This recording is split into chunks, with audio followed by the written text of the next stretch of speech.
When I moved, it was because my lease ran out, everything shifted, relationship ended,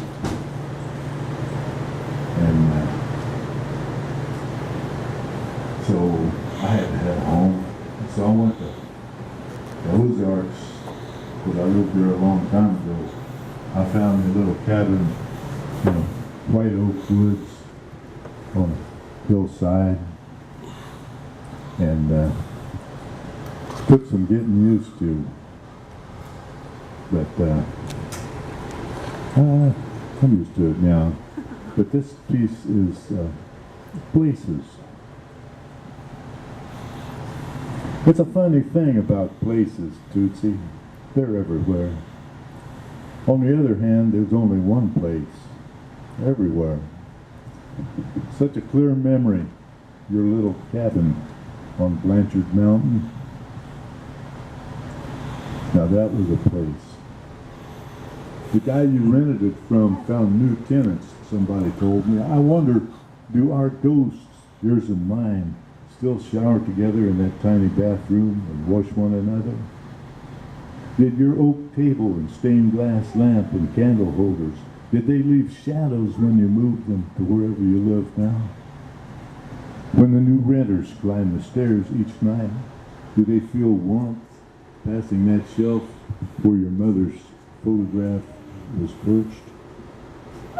She looked like a very interesting woman, an obsessive lover perhaps. Sometimes I wished to have known her, but you always said she would have ruined me. Maybe so, Lynette. Anyhow, she was already dead, after going broke and crazy in her mansion, and some days I feel ruined. We have a cold fog today here in the Ozarks. Numbed my fingers just walking inside from the car. It came last evening and stayed over. Something in common with Blanchard Mountain, Fog seems sad, doesn't it? Maybe the fog remembers folks who lived this side of the planet thousands of years ago. Maybe they're still around somehow. Sometimes when it's foggy, I feel them hunting in the woods down the hill from here. They pass through like songs only the gray worn-down rocks still remember. This fog weeps with their music, and droplets cling to those few leaves of last summer still unreleased, each reflecting this brand new, unfamiliar world. Woo!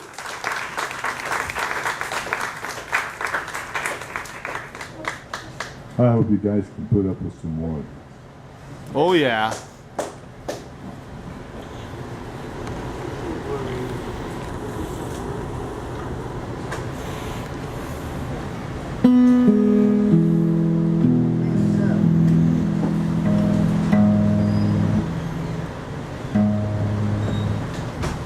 You know that,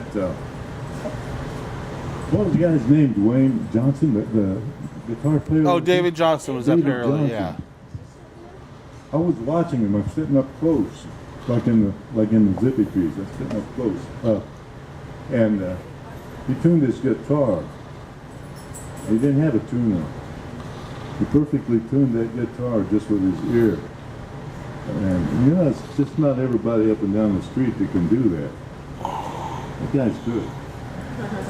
Yes, he is.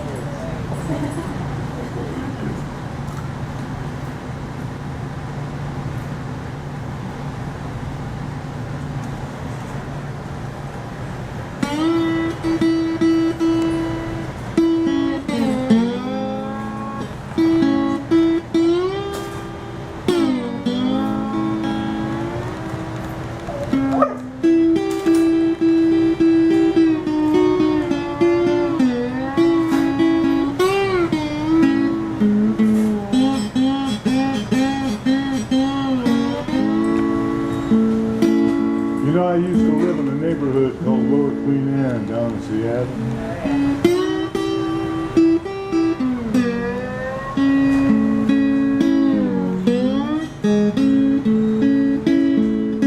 Queen Anne Avenue ran through Lower Queen Anne.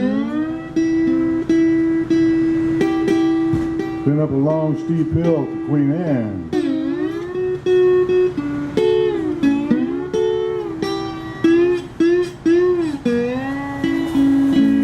Lower Queen Anne was that kind of a neighborhood.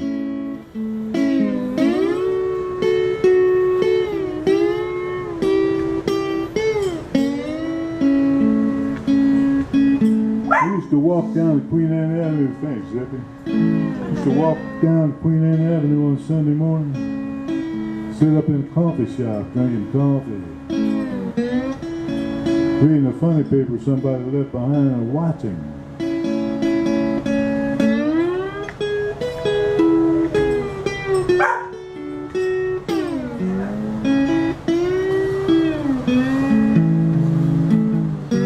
So this fella sits right down right now, Sunday morning, at one of the outside tables, smoking a cigarette and drinking a paper cup of coffee.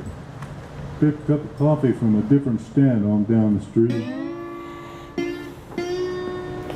And his orange and yellow and white striped trousers argue with the electric lime green rain jacket he wears over a dark blue hooded sweatshirt.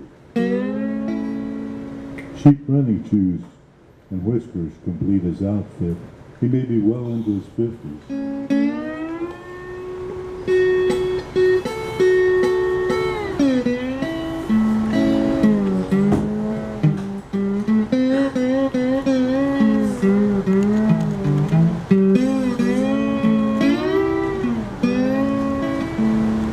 The lines on his face tell of new starts that didn't work. The lines on his face mention damp-skinned mornings beside a woman he needed to escape.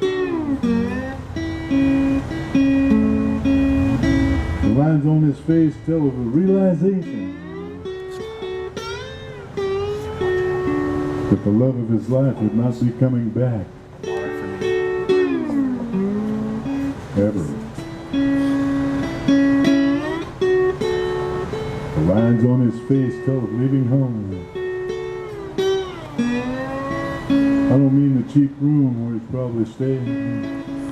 I mean leaving the very idea, the very concept of home.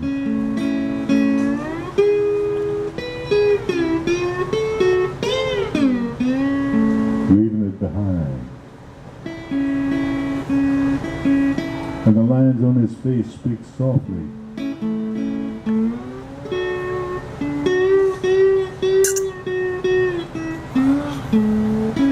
Speak softly with gathering determination to make it through another day.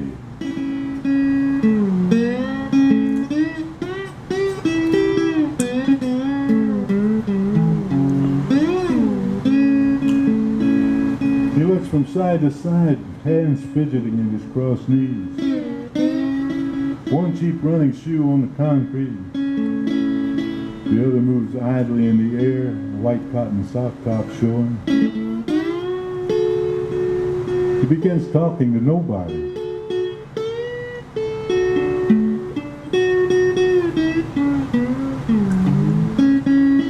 Maybe he's talking to the whole round world. And suddenly he's gone. He's walking slowly and carefully up Queen Anne Avenue toward apartment buildings far beyond his means. Places he wouldn't ever get in sight even to apply for. Not even if he had the money. He's gone.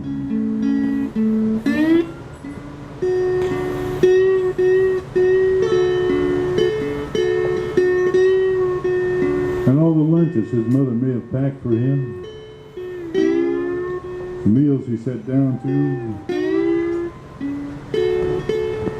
conversations, the close shaves he escaped and those he didn't escape, ball games he played, the scenes he saw, songs he sang, the kites he flew, the lovers he knew, the dogs of his childhood, new toys and lessons in school.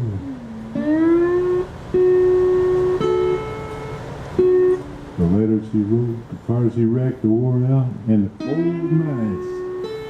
The cold nights he wished for family while shivering alone.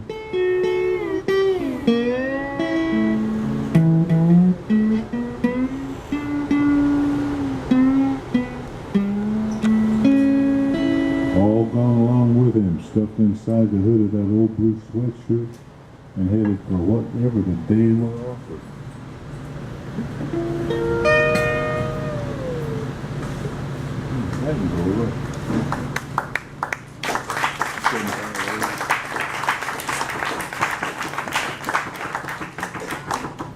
Well, somewhere or another, I've gotten the impression over the last couple of years that Dwayne has some Irish blood. No, I just date Irish women.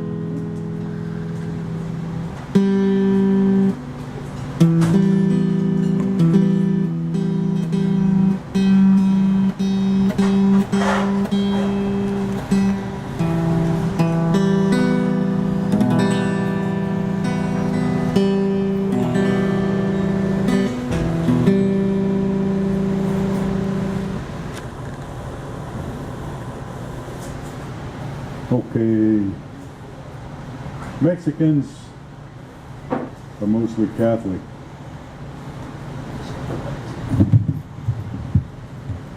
A lot of Irishmen are Catholic too.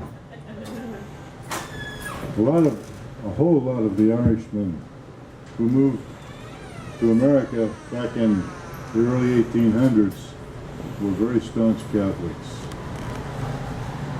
Now, I'm not a Catholic, I'm not a Christian, I'm not religious, but I know that Catholics hold real tight to whatever they believe. And I gotta admire them for that. We used to spend some time down in Jalisco before it got so dangerous. And there's a town on the west coast of Jalisco, about 70 clicks south of Puerto Vallarta. And the town's called Malake, spelled with a Q-U-E on the end. And that town is named for a man named Malachi, an Irishman. And there's other towns down there. Obregon, O'Brien. Anyhow, there's a bunch of them.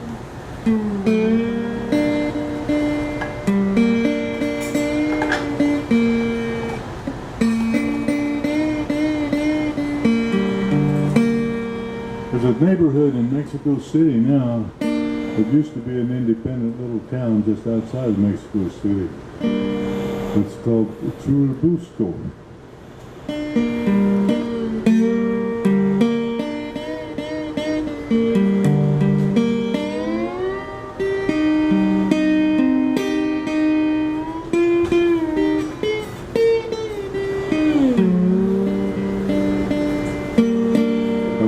Thing I'd like to mention before I begin this is the first time this has been in public.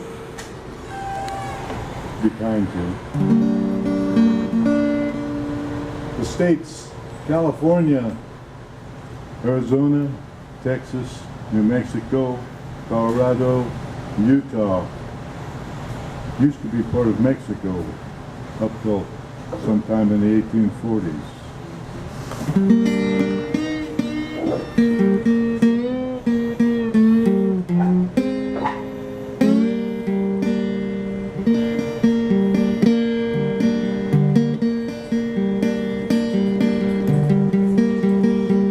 Olive trees and pastures.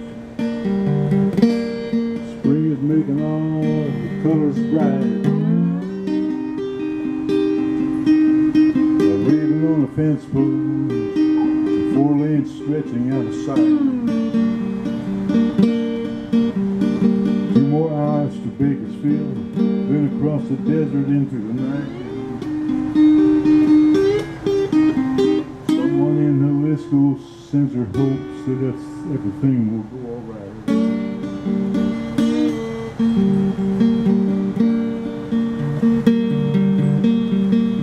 I was driving up 101 along California coast near Salinas one time, a few years ago.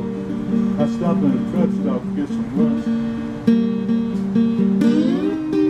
I was washing my hands, I noticed some graffiti scrawled in black marker on the wall. It was, "Go back to Mexico, wetback."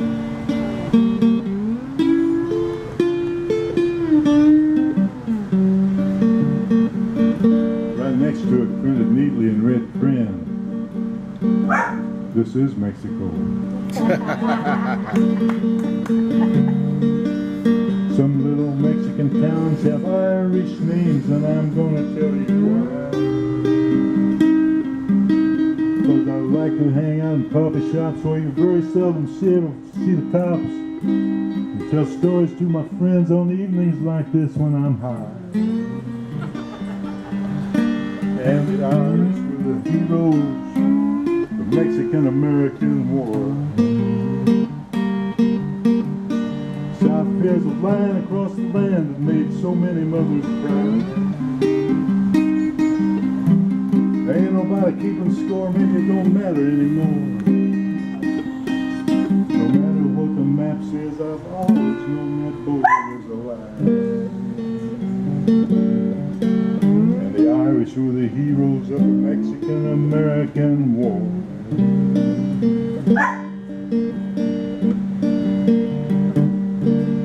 Well, the Yankees came and stole away the native people's land long ago. They're never satisfied, they always want more, and the year they decided to steal the West was 1844. 3 years later, President Polk started a war with our neighbors in Mexico.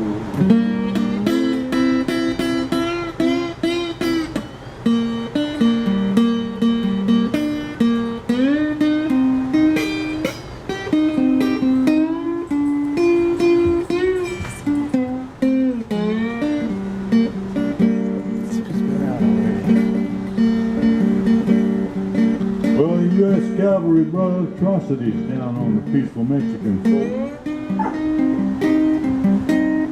Hayes, Gray, Taylor, Scott, and Robert E. Lee.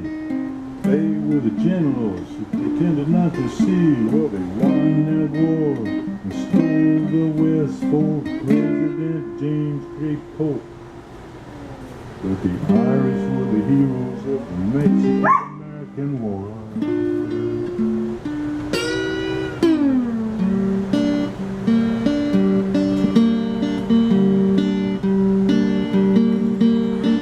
Citizenship was promised to the immigrants who served in the conquest of Mexico.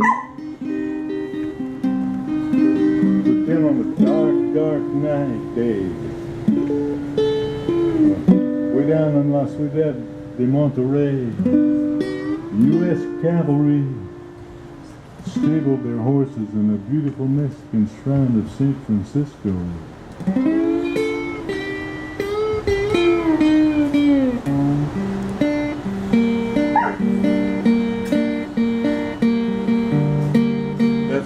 Irishmen deserted and joined the Bataillon de San Patricio.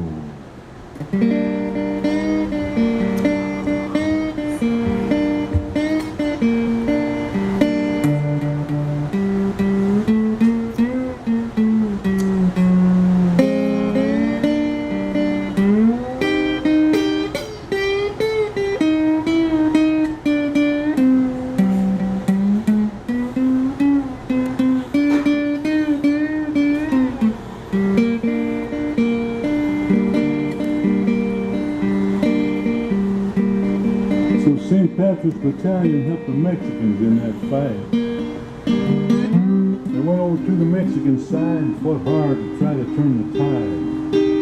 That war was a theft of land regardless what the historians may write. The Irish were the heroes of that Mexican-American war. Near the convent in Churubusco, the Bataillon de San Patricio finally fell. The very last song was sung. More than 50 of them were hung. But just before dying, their artillery capitan was heard to yell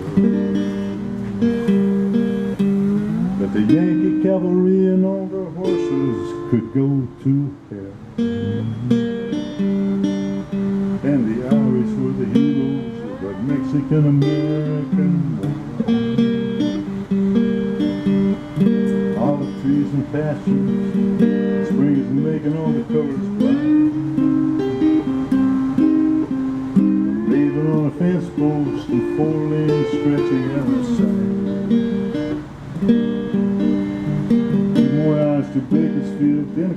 desert into the night. Someone in the Lisco sends it home. The script will go alright.